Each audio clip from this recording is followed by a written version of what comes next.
Recuerda que este espacio está dirigido a chicas y chicos de tercero de secundaria. Hoy desarrollaremos el área de ciencias sociales. En nuestra localidad y país, nuestras familias, en la búsqueda de satisfacer diversas necesidades, interactúan entre ellas, con las empresas y el Estado. Este último, como parte de sus funciones, promueve acuerdos comerciales, de cooperación y desarrollo con otros países. Porque si bien hay que reconocer que tenemos varios y valiosos recursos económicos y humanos, no lo tenemos todo. Eso pasa también con los demás países. Para ello, entre nuestros países se dan, como ya hemos mencionado, los acuerdos comerciales y de cooperación, tanto bilaterales como multilaterales.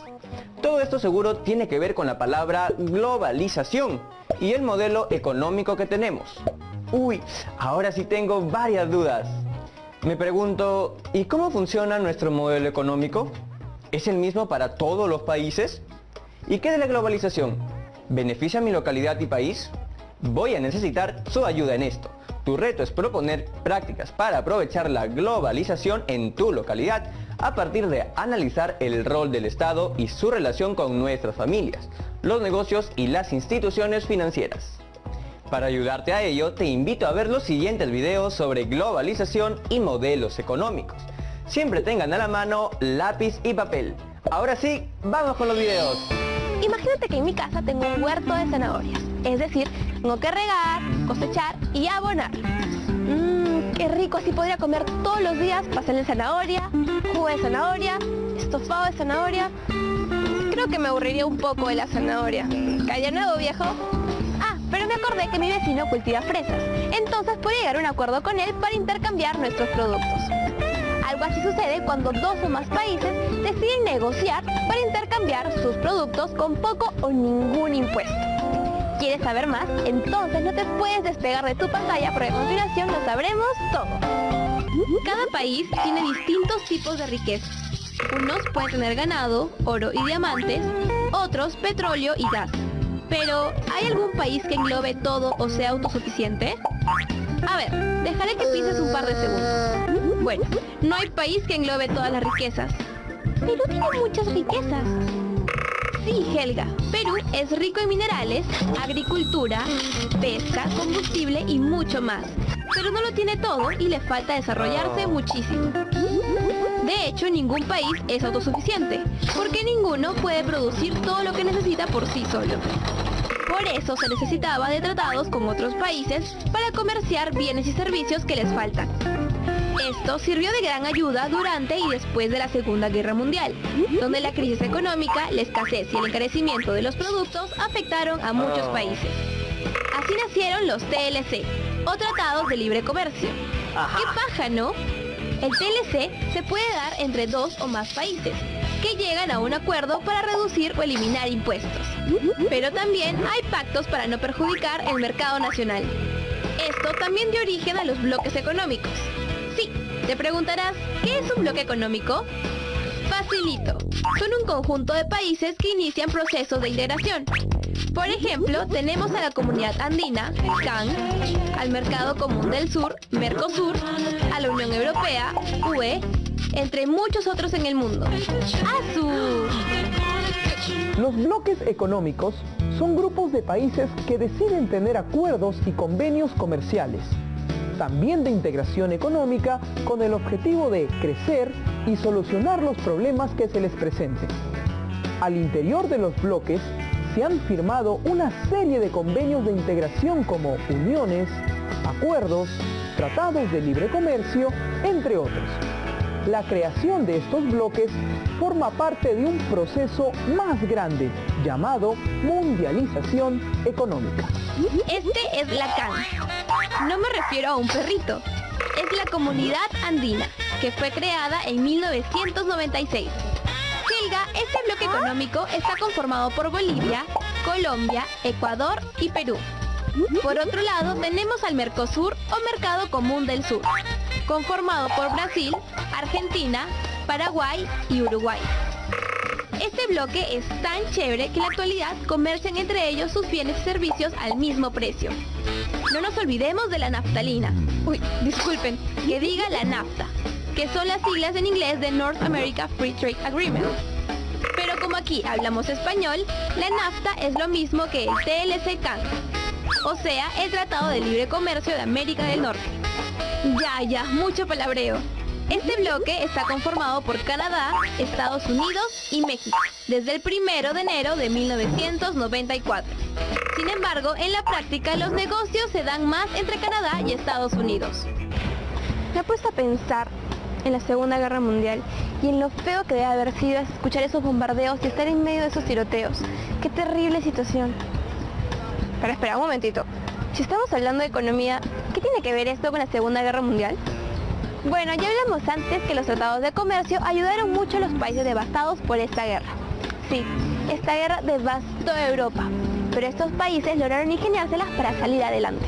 Así es, los vecinos olvidaron sus diferencias y cooperaron entre ellos, formando la ya mencionada Unión Europea. ¡Qué chévere!, ¿no? Así de paso evitaban más guerras e impulsaban el desarrollo económico. Helga, ¿sabes qué es el APEC? No creas que es alguna fruta. Son las siglas en inglés para el Foro de Cooperación Económica Asia-Pacífico. Fue establecido en 1989 en Australia por el primer ministro australiano Robert Hawke. APEC no es un tratado o acuerdo de obligaciones. Así como lo dice nuestro querido Robert, a diferencia de otros foros conformados por varios países, en el APEC las decisiones se toman por consenso y los compromisos se asumen voluntariamente. Sí, Helga, te estarás preguntando ¿cuáles son las metas de este foro? Para comenzar, se orienta a hacer más flexible el comercio y la inversión entre los países que son miembros. Sí, es tan chévere que así se crea un ambiente eficiente de bienes y servicios. Un momento, ¿sabes cuántos países conforman el APEC? Mira todo lo sombreado en este mapa. Son muchos. Pero para ser exactos tenemos a 21 países miembros, entre los que destacan Estados Unidos, Canadá, Australia y Nueva Zelanda. Pero tampoco hay que olvidar que el Perú es uno de sus miembros. Muy interesante. No me robe la pantalla, señor ministro. Los países miembros de APEC representan aproximadamente 41% de la población mundial. ¡Asu! Y no solo eso, la mitad de las 10 economías más grandes del mundo son miembros de este foro. Hay otros organismos económicos internacionales que sirven como foros de discusión y acuerdo entre diversos países. Por ejemplo, está el Fondo Monetario Internacional, está el Banco Mundial, que financia proyectos en los países menos desarrollados. Y no nos olvidemos de la Organización Mundial de Comercio, que promueve acuerdos para favorecer el comercio entre países. Hoy en día es más fácil relacionarse con personas de todo el mundo, gracias a la mejora de las comunicaciones. Así se logra la globalización. Pero como todos sabemos, el Internet es una de las herramientas que ha ayudado a la globalización. Imagínate el mundo sin Skype, sin Twitter o sin Facebook. ¡No! Es que antes las comunicaciones eran más lentas o más caras. Sí, pues Helga, hacer una llamada a otro país podía costarte un ojo de la cara. Cuidado que te quedes tuerta. Hoy se conoce casi de manera inmediata lo que sucede al otro lado del mundo. Algo fundamental para la realización de empresas. Pero un momento. Helga, ¿has escuchado de la globalización económica? En la actualidad, las relaciones económicas entre los países es cosa de todos los días y de manera inmediata. Sí, como la velocidad del rayo se planifican las actividades económicas. Así es posible comprar desde distintas partes del mundo.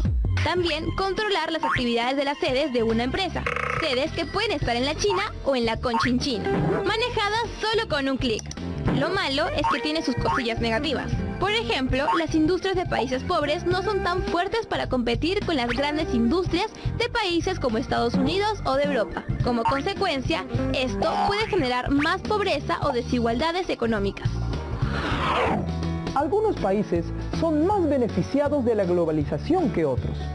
Por un lado, los beneficios de la globalización combaten la pobreza. Sin embargo, los países menos desarrollados no pueden realizar todas las reformas, ajustes o reajustes necesarios para competir con países más desarrollados. Cada país tiene distintos tipos de riquezas, pero no hay país que englobe todas las riquezas o sea autosuficiente. Por eso se necesitaba de tratados con otros países, para comerciar bienes y servicios que les faltan. El libre comercio entre países sirvió de gran ayuda durante y después de la Segunda Guerra Mundial, donde la crisis económica, la escasez y el encarecimiento de los productos afectaron a muchas naciones. Así nacieron los TLC, o Tratados de Libre Comercio. El TLC se puede dar entre 2 o más países que lleguen a un acuerdo para reducir o eliminar impuestos. También se dio origen a los bloques económicos, que son un conjunto de países que inician procesos de integración. Por ejemplo, tenemos a la CAN, NAFTA, Mercosur, entre muchos otros. El bloque más grande y más conocido es la Unión Europea, UE, que está formada por 28 países del viejo continente. Su extensión ocupa 4 millones de kilómetros cuadrados y su población aproximada es de 5 millones de habitantes. El APEC fue establecido en 1989 en Australia por el primer ministro australiano Robert Hawke. A diferencia de otros foros conformados por varios países, en el APEC las decisiones se toman por consenso y los compromisos se asumen voluntariamente. Los países miembros de APEC representan aproximadamente 41% de la población mundial. La mitad de las 10 economías más grandes del mundo son miembros de este foro. Antes, las comunicaciones eran más lentas o más caras. Hoy se conoce casi de manera inmediata lo que sucede al otro lado del mundo. Lo malo de la globalización económica es que las industrias de países pobres no son tan fuertes para competir con las grandes industrias de países como Estados Unidos o Europa. Como consecuencia, esto puede generar más pobreza o desigualdades económicas.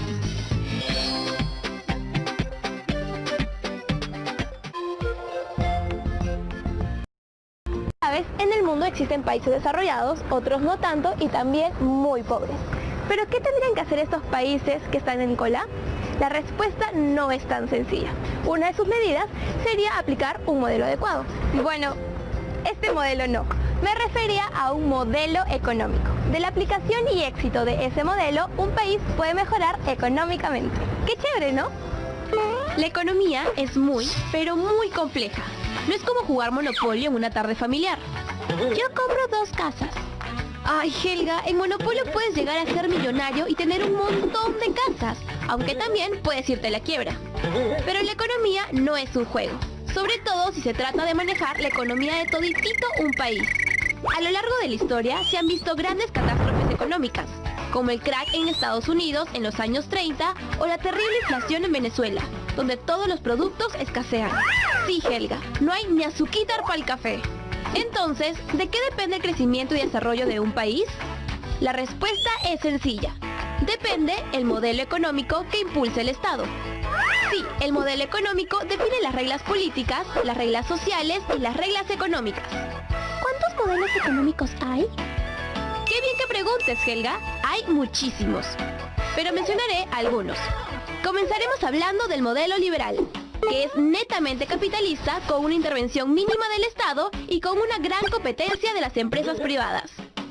Luego está el modelo centralizado, donde el Estado planifica y controla toda actividad económica. Y también está el modelo mixto, donde la empresa privada y la empresa estatal tienen la misma importancia para generar riqueza. Los modelos económicos deben ser transparentes como el agua cristalina, porque sus reglas tienen que estar a la vista de todos. Y estas reglas deben aplicarse por igual, aunque en la práctica suele haber distorsiones o vacíos. Hay estudiosos que han analizado los distintos modelos económicos e incluso han dado grandes aportes. Tenemos a Milton Friedman y a Paul Samuelson, 2 importantes economistas que han recibido el premio Nobel por sus contribuciones. En Estados Unidos se aplica el modelo económico liberal, que está basado en el capitalismo. Helga, ¿adivinas desde cuándo? Pues desde el siglo XIX. Hace un montón de tiempo.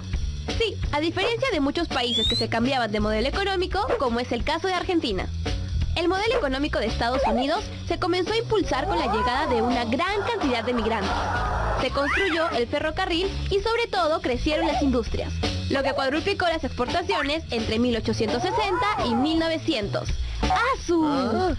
Definitivamente, Estados Unidos manejó bien su economía, porque se convirtió en líder mundial en la producción de acero. Pero además, su extenso territorio sirvió de mucho, porque tenía un montón de recursos naturales. Pero no se quedó ahí, sino que realizó grandes inversiones en investigación e innovación tecnológica. Al convertirse en una potencia, su moneda se volvió muy importante. Mira, estos son los dólares. Imagino que ya los conocerás. ¡Qué buena guiñada! Esta moneda se consolidó a nivel mundial para hacer todo tipo de compra y venta. O sea, puedes estar en cualquier parte del mundo y el dólar será aceptado como medio de pago. Helga, pero no creas que todo era color de rosas en el país del tío Sam, porque la prosperidad no eliminó las desigualdades económicas ni la pobreza de un importante sector de la población. Además, a lo largo de su historia ha tenido varias crisis económicas. Ay, perdón, es que estaba haciendo mi presupuesto mensual, porque luego me queda ajustada y ya no tengo nada para fin de mes. ¿Y tú? ¿Ya has hecho tu presupuesto? Sí, es igual con una nación, que tiene un presupuesto anual, el cual tiene que gastar en obras como carreteras, hospitales, educación y muchas cosas más. Pero si la economía anda muy mal, el Estado tendrá que pedir préstamos a otros países. Y los intereses crecen y crecen y crecen. Ay, qué miedo tener que pagar una deuda tan grande, ¿verdad? En Sudamérica se han utilizado distintos modelos económicos. Por ejemplo, en Perú, en los tiempos de Juan Velasco Alvarado, se utilizó el modelo de desarrollo nacionalista, donde se estatizaron empresas, controlaron los precios,